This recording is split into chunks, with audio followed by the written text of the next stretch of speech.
It's your fault for not being with our son. I'm not interested in a workaholic like you.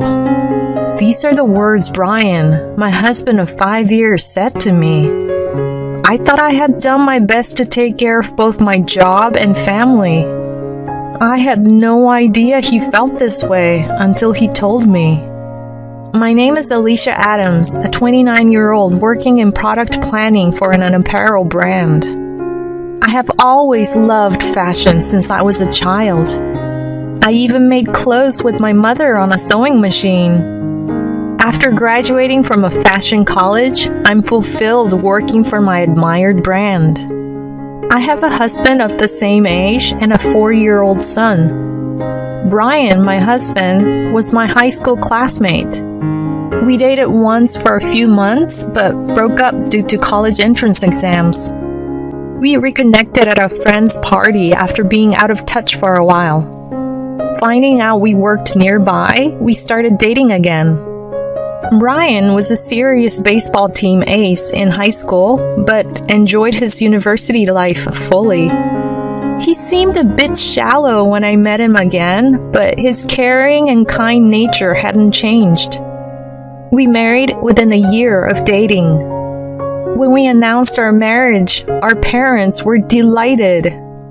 Oh, I feel reassured if he's marrying you, Alicia, Brian's mother said to me happily. I have a good relationship with his parents. I often visit them even when Brian isn't around. While announcing our marriage, we discovered we were pregnant. Brian was there for me throughout my severe morning sickness. It wasn't easy, but I worked up to the last minute before giving birth. Brian, who was present at the birth, shed tears of joy when our son was born. Thank you for giving birth to our son, Alicia. Let's do our best to raise our child. I, too, shed tears of joy that our son was born healthy. We named our son Steve, a name that we had discussed and liked back when we were dating in high school. After about 6 months of maternity leave, I returned to work. Although my colleagues were worried that it might be too soon, I couldn't stop thinking about work even during my leave. I love my family, but I also love my work. Brian said, I'll help out too, so it's okay. You should go back to work when you're ready. After all, you love your job. I have to learn from you. With his cooperation, we managed to balance our busy work lives with raising our child, and our son grew up healthy and strong. I felt more than happy with my beloved job, my husband, and our son. In my job, I often have to go on business trips. During these times, I couldn't be with Steve, and I always felt bad for Brian. But he always told me, It's perfectly fine. You want to go on your business trip, right? Go ahead. I might have taken advantage of his kindness a little, but I truly appreciated being married to such a considerate man. Whenever I went on business trips, I would buy lots of souvenirs for Brian and our son. Brian was always helping me out, so when I was at home, I wanted him to have time to enjoy himself by going out for drinks with his friends or doing things he liked. There were times when he would stay out drinking until dawn, but I didn't say anything because I was always causing him trouble. I felt that since he let me enjoy my work as much as I liked, I wanted him to enjoy himself as thoroughly as when he was single. Our son Steve was now 4 years old. We may not have had as much time together as most mothers and children, but he always tells me, "I love you, Mommy." When I reply, "And Mommy loves you too, Steve," my son would smile. These were times of pure happiness. During these times, I was presented with an opportunity to go on a business trip abroad. In the company, only selected individuals are allowed to go on these trips. If I were single, I would have gladly taken the opportunity. but I would be away from home for about a week. This left me in a dilemma. When I talked to Brian about it, he said, That's amazing. It's a great opportunity, isn't it? Go for it. I also asked my son, Honey, would it be okay if Mommy didn't come home for a week because of work? It's okay. I have Daddy and his friend. If I can see you after a few sleeps, I can take it. I wondered what he meant by Daddy and his friend, but I assumed he was referring to his grandparents. Brian told me that his parents often came to our home to help out when I was not around. I planned to bring back a lot of souvenirs for them as well. With this in mind, I set off on my overseas business trip. On the final day, work finished earlier than expected, so I booked a late-night flight and was due to arrive home the following morning. But I realized that if I changed to an earlier flight, I could be home by the end of the day, so I changed my flight details and returned to the US. Wanting to see Brian and Steve as soon as possible, I took a taxi, something I usually avoid, and hurried home.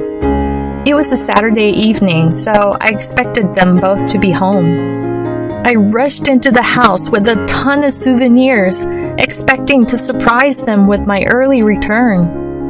I'm home! I shouted as I entered the house.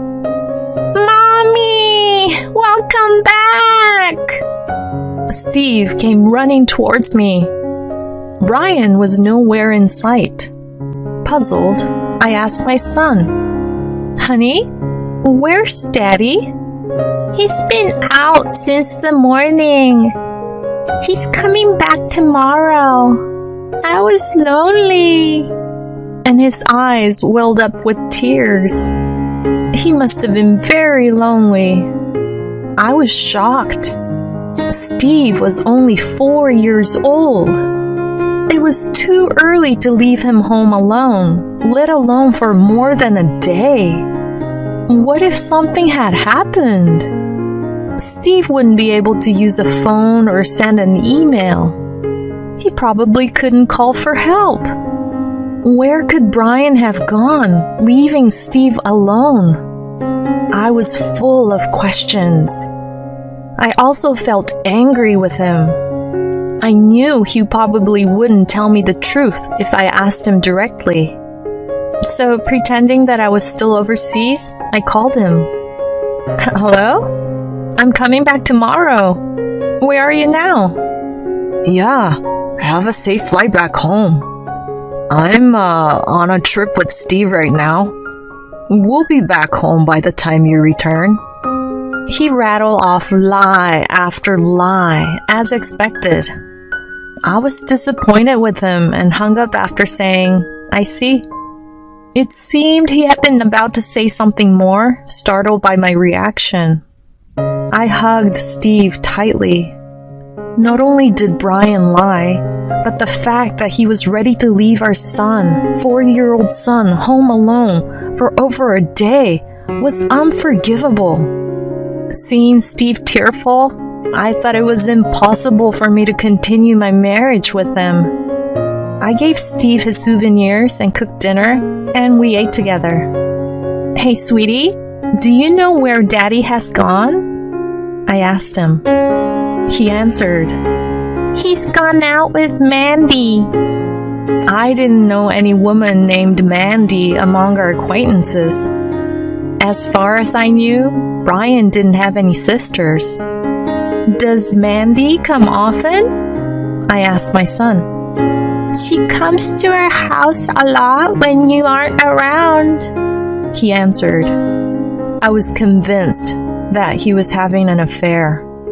After putting Steve to bed, I packed as many of mine and Steve's belongings as I could into boxes and suitcases. I decided to leave once my son woke up. As I packed, tears welled up in my eyes. Brian didn't contact me, presumably thinking I was still abroad.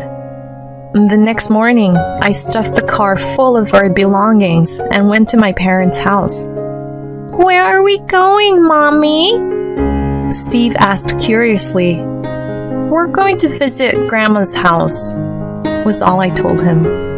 My parents' house is about a 20-minute drive away. My father passed away a few years ago, and my mother is now living alone.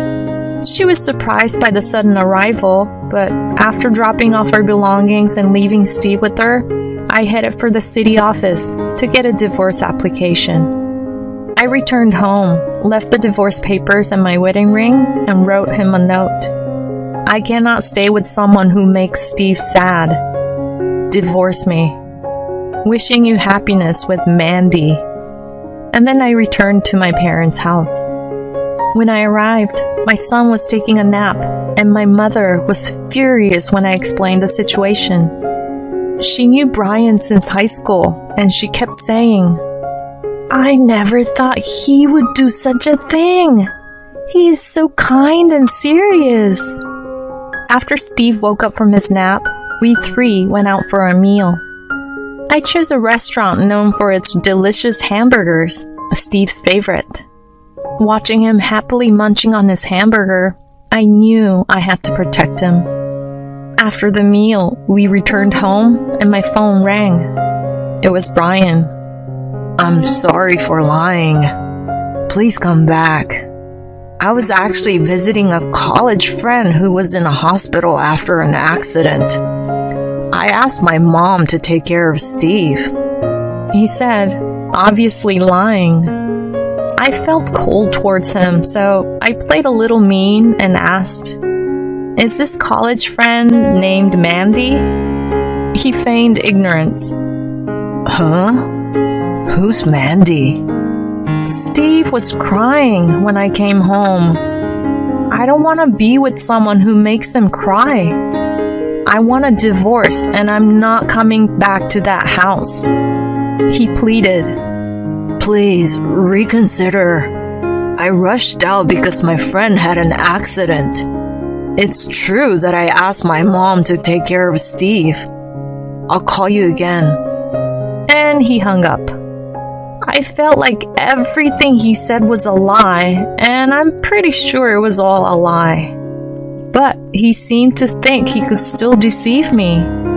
After that, I commuted to work from my parents' house, and in exchange for giving her living expenses, my mother cut back on her part-time work hours to take care of Steve. She seemed to enjoy being with her grandson, telling me with joy, Steve was such a good boy today. It seems like he made new friends at the nearby park. Brian would call almost daily, spewing lies and apologizing. I consistently told him, my mind is set on divorce, so stop calling me. He even came to my parents' house once while I was at work, but my mother sent him away. The divorce proceedings weren't moving forward, so I decided to go to a detective agency. I wanted decisive evidence of his affair. A few days later, the agency reported that Brian was spending nearly every day with a woman in her early 20s. They had taken many pictures, and it seemed she was also frequently visiting the house where I used to live. I was convinced that this woman was the Mandy that Steve had mentioned. Even as he was begging me to come back, it seemed he was having fun with his lover. I couldn't believe he could do something so despicable. I wondered what happened to the sincere man he used to be. One weekday night, I finished my work early, took the pictures I received from the detective agency, and went to the house where Brian was living. As I walked into the living room, I found him and the woman from the pictures watching a movie together. The woman shrieked loudly at the sight of me and clung to Brian. Jesus, who the hell is she? She scared me. Brian looked so surprised that he seemed to be speechless. I want to finalize the divorce soon, but the process isn't moving forward, so I came here. Could both of you sit down here? Both he and the woman sat at the dining table silently. The woman was making a fuss, but when I told her to sit down quickly, she sat quietly. It's not what you think. She's my sister-in-law. He tried to lie again. Oh God, you don't have a sister, Brian. Enough with the lies. I had a detective agency take photos, but they seem meaningless. This is Mandy, right? The one you left Steve for and went on a trip with that day? When I said this, they were silent for a while. Will you answer me? It's fine if we get divorced, right? When I pressed them further, he gave up and began to speak with a resigned look on his face. It's your fault for not being with Steve. I only left him for a day. How many days have you been away? He retorted. I was genuinely surprised. My work was indeed busy and I had many business trips, but I always talked to him about them. If he was unhappy, I think I could have cut back on my work. Didn't I discuss it with you? You always said it was fine. I couldn't say no to that. He might have been holding back, but that doesn't justify leaving a 4-year-old child alone at home and having an affair. I don't want him to equate my leaving Steve and his care for work with that. So that makes it okay for you to cheat? To leave Steve alone at home and go on a trip? At my words, he sighed deeply and said, I'm not interested in you, who's always working. She's different from you. She's family-oriented and always puts me first. Steve's even attached to her. I don't mind divorcing, but we'll be the ones to raise him. It's not a lie that I asked my mom to take care of him that day. I also sighed deeply and made a call. Hello? You can come in now. He looked puzzled. The woman was still looking down. There was a few minutes of silence. Then the intercom rang and I went to the front door to meet her. The one I called was my mother-in-law. When Brian saw her, his mouth fell open in surprise. Tell us, did Brian ask you to take care of Steve that day? When I asked, she said, No, he didn't ask me anything like that. That's what I thought. I can't leave Steve with someone who lies like that. Hey, Mom, I asked you, didn't I? My husband appealed to his mother in a panic. What the hell do you think you are doing? Aren't you ashamed of yourself? How can you lie in front of your son like that? Alicia told me everything. I am not on your side, she stated clearly. Before coming to this house, I had gone to her place, told her everything, and asked for the truth. The mother-in-law, who had experience in raising children and had been taking good care of my son, was quite surprised that a 4-year-old child had been left alone at home and apologized to me. When I told her that I wanted to get a divorce and asked for her cooperation, she readily agreed. You too, Mom? Fine. Let's go to court. I'll get Steve, he said until the end, but I told him to do as he pleased and left the house with my mother-in-law. When I thanked her, she said, It's a request from you, whom I've known since high school. Of course I'll help you. I'm sorry about my son. I'll help you with the trial and everything after that. I couldn't help but hug her while crying. Thank you so much. I feel so frustrated. It's okay. Alicia, You've had a hard time too. I felt saved by her kind words. I drove her home and cried my heart out in the car alone while listening to my favorite music. I can't cry in front of my son, so I wanted to let out all my tears here. Once I finished crying, I felt much better. I decided in my heart to protect my son with all my strength. After that, the trial began.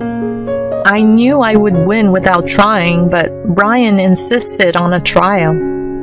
The divorce was granted easily, and I got custody of my son. The decisive proof of his affair played a big role.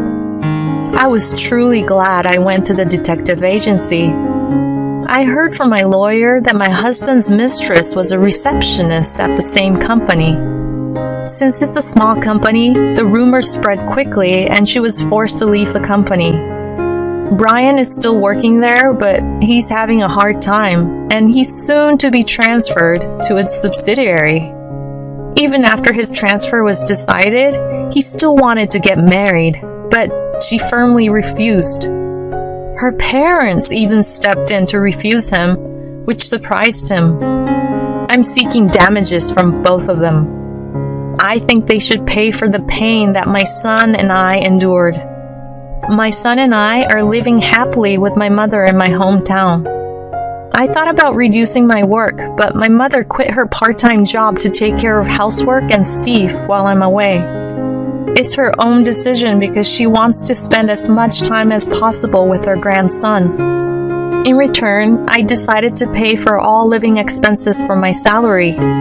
I have been on a business trip abroad and got a promotion and a raise at just the right time, so I'm able to support my family adequately. I pamper my son as much as I can when I come home from work, which I love. Sometimes I scold him, but I'm very happy to spend time with my son who is growing every day. There's no chance that my son will be left alone at home in the future. Since we started living at my parents' home, I've never seen my son cry out of loneliness. I want to continue to watch my son grow with my mother. Hurry up and put $1,000 in the envelope. Even a poor woman like you can afford that much. The ridiculous request of my husband Ross makes me feel dizzy. I accept the red envelope with my trembling hands. Of course, I don't have that kind of money. I don't have that much. Go to the ATM then. There's one next to the hotel. Go quickly. That's not what I mean. I just got a pay cut the other day, and $1,000 is far more than I can afford. I've already told him about it, but he draws closer and grabs me by the shoulders. I worked for a Chinese boss, and this is the wedding of his son. If they think I went cheap on the wedding gift, he'll pass me over for promotion. Then you'll be even poorer than you are now. If you can buy your future for $1,000, it's a small price to pay, right? The hands gripping my shoulders are getting stronger and stronger. Noticing that we are acting strangely, people start to gather around us. If we continue to attract attention, it will only get worse. Besides, he has a point. If I obey him now, it'd go all well. Okay, I'll go. Yes. His expression becomes overly happy, and I was released from his grip. He has always been like this. It reminds me of a few days ago. I'm going to bed. Hey, why don't you clean after yourself? I'm tired. Good night. He disappeared into the bedroom without looking back. I let out a sigh and staggered off to the kitchen. He didn't even soak the plate in the water again. I looked at the dried up sauce that had stuck to the plate in frustration and picked up the dish sponge. We had been married for 10 years. We met through a friend, and my first impression of him was, what a good-looking guy. He was tall, and looked a little like an actor who appeared in the popular sitcom at that time. My friend often told me that he was very popular with ladies. He knew how to treat women and was much more sophisticated than men of his age. I thought he was an amazing guy who wasn't calculating, but just casual in his kind manners. At the same time, I thought that I would never be able to have someone like him. I was rather plain and wasn't a good conversationalist. So when he confessed his feelings for me, I thought it was a prank. After dating for a few years, we got married. Although the first year was fun, his true nature gradually became apparent. He had a kind of misogynistic idea of a wife and thought he owned me. He started ordering me around. He repeatedly said that it was disgraceful for a man to do housework, even though we both worked. I was the one who took care of the house. I contemplated leaving him many times, but I couldn't let go of the thought that such a handsome guy had chosen me. When I finished washing the dishes, I poured wine in a glass and returned to the living room. I stared at the calendar on which the wedding anniversary is circled in red. I told myself to wait on divorce until at least our wedding anniversary. I still had a slight hope for him to change on that day, even though I knew it was wishful thinking. I chugged half a glass of wine. On the day of the anniversary, I took the day off and Ross was getting ready for work. I was disappointed, realizing that I had set my expectations too high after all. Suddenly, he handed out a note to me. There was a name and address of a hotel written on it. Be there at 5 p.m. I took a half day off, so I'll head there directly from work. Is this? Dress nicely. Do you still have that gray dress you bought a while ago? Wear that. As soon as he finished, he breezed out of the house. I stood there in amazement. Then I finally came to my senses and exuberantly headed to my closet. He remembered. It's our first time for us to have dinner out on our anniversary. I put out the dress that had been neglected in the back of the closet and spun around in place. I knew the wonderful man was still inside of him. I was glad that I hadn't said anything stupid about divorce. There still was a lot of time, but I couldn't just be still and started to get ready. I put on the dress and took more time than usual to put on makeup. I even sprayed my favorite perfume on. I put on the earrings that Ross had bought for me a long time ago. After getting my hair done at the salon, I headed to the hotel. I looked at myself in the mirror and was satisfied with the reflection of what might be the most beautiful self I had seen since my wedding. When I arrived at the designated floor, I saw a swarm of people gathering there. Ross was in the middle of it, playing with his phone. When I ran up to him and tapped his arm, he silently put his phone away in his pocket. So many people here. Are we having dinner here? Dinner? It's our anniversary dinner, right? I was surprised when you suddenly told me. He seems to be confused, which made me anxious. You arranged dinner for our wedding anniversary, right? I never say that. I just invited you to my boss' son and my colleague's wedding. Just as I was about to go off at him, someone who looked like his boss came over to us. He immediately responded to the person with a freshly made-up smile. Although I was upset, I smiled, thinking that I could not ruin his reputation. He pretended to be a loving husband as if his previous attitude was a lie, and introduced me to the people around him. He laid out superficial praise about me that made me feel empty inside. When I was desperately trying to keep up, one of the people around us smiled at me. The gray-haired man said in a smooth voice as he was consoling me, "She seems like a really loving person. You must take good care of her." I almost cried hearing the stranger's kind words. There was no way he could have known what was going on, but I felt like he was on my side. Ross half-heartedly agreed with him. I kept putting on a smile, holding back my tears.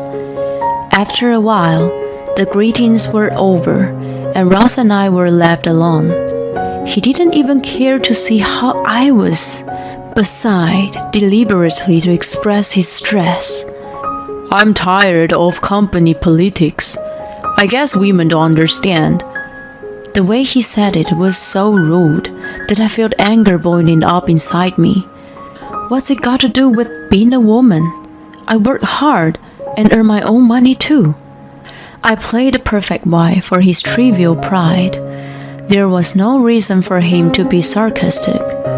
Without caring about my feelings, he suddenly put out an envelope for me. I assumed that he wanted me to go to the reception desk to present it, but he was just grinning at me. It was the kind of smile that showed his true colors. "Hurry up and put $1,000 in the envelope. Even a poor woman like you can afford that much." His ridiculous request made me feel nauseous. I accepted the envelope with trembling hands. Of course, I didn't have that kind of money. My salary had recently been revised and reduced. The fresh memory of my boss apologizing to me popped into my head. "I don't have that kind of money." "Why don't you just go to the ATM? There is one next to the hotel. Go quickly." "That's not what I mean." He drew closer and grabbed me by my shoulders. "I work for a Chinese boss, and this is the wedding of his son. If they think I went cheap on the wedding gift, he'll pass me over for promotion. Then you'll be even poorer than you are now. If you can buy your future for $1,000, it's a small price to pay, right?" The hands gripping my shoulders were getting stronger and stronger. Noticing that we are acting strangely, people start to gather in around us. If we continue to attract attention, it will only get worse. Besides, he has a point. If I obey him now, it'll all go well. "Okay, I'll go." "Yes." His expression became overly happy, and I was released from his grip. I was on the verge of tears, but turned my back on him to go to the ATM. I was filled with despair. I put the money into the envelope as I mourned the reduced balance. When I returned to the hotel with it, Ross and the bride were talking amiably.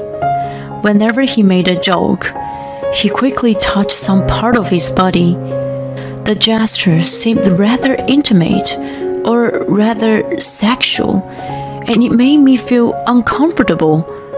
When we walked away, I handed him the envelope, and he finally gave me a sincere smile. "Thank you. I know I forced you a bit earlier, but thank you for helping out. I can always count on you." "By the way, weren't you a bit too close to the bride? I'm sure the groom wouldn't be so happy if he saw that." He shrugged his shoulders dramatically. "There's nothing between us. She's just a good friend. She used to be one of my assistants when she just joined the company." He spoke so eloquently that it made me even more skeptical. I thought it was improper to continue such a conversation at a fine occasion, so I didn't pursue the matter any further. I was depressed during the reception.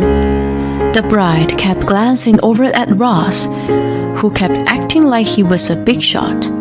The ultimate stab in my heart was what he said during his speech.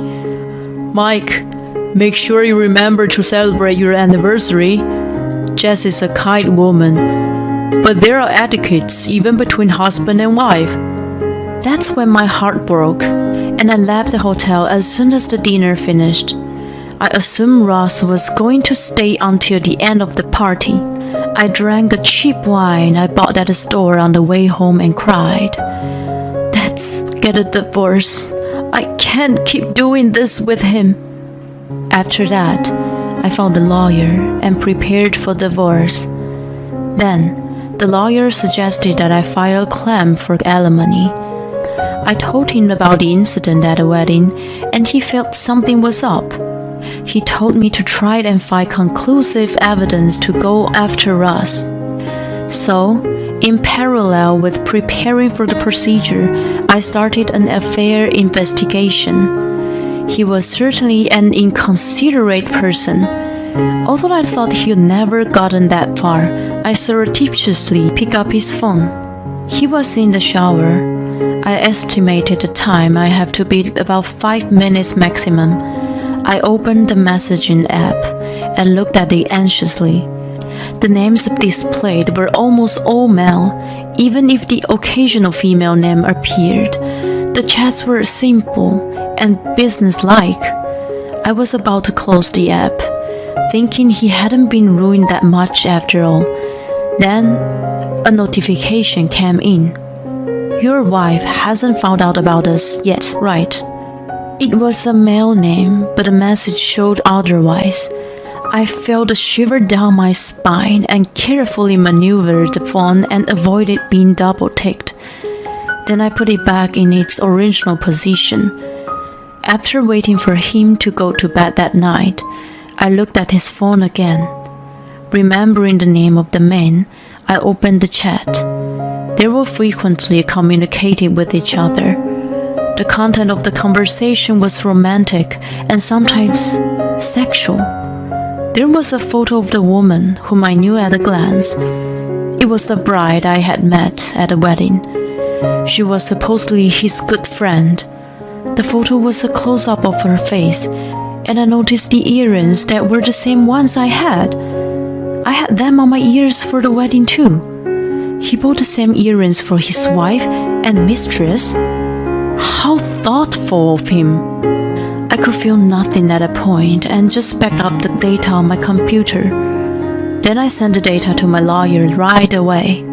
A few days later, I waited for Ross with a copy of the divorce papers and the blown-out printout of his girlfriend with the earrings.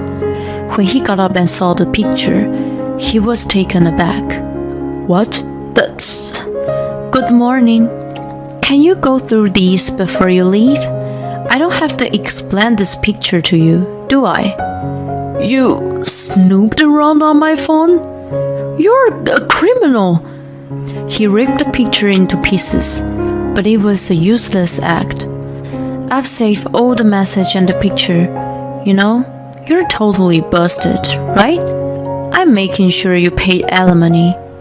Is this the result of using your peanut brain?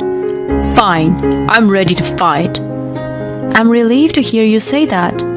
Let's see how you win from here. I showed him the amount of alimony and the list of the evidence of the affair I had gathered.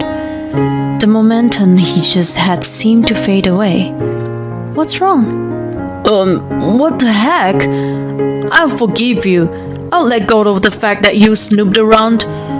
What are you talking about? I'll move out as soon as we file for divorce. What do you think you're going? I feel sorry if you become homeless, so I'll let you stay. Don't worry, I've already taken care of that. Realizing that I wasn't going to be talked out of it, he slumped his shoulders. I can't pay this kind of money right now. Can you please not divorce me? He looked so small. Maybe that's why my heart ached a little, even though I didn't need to feel sorry for him. I thought he really was remorseful.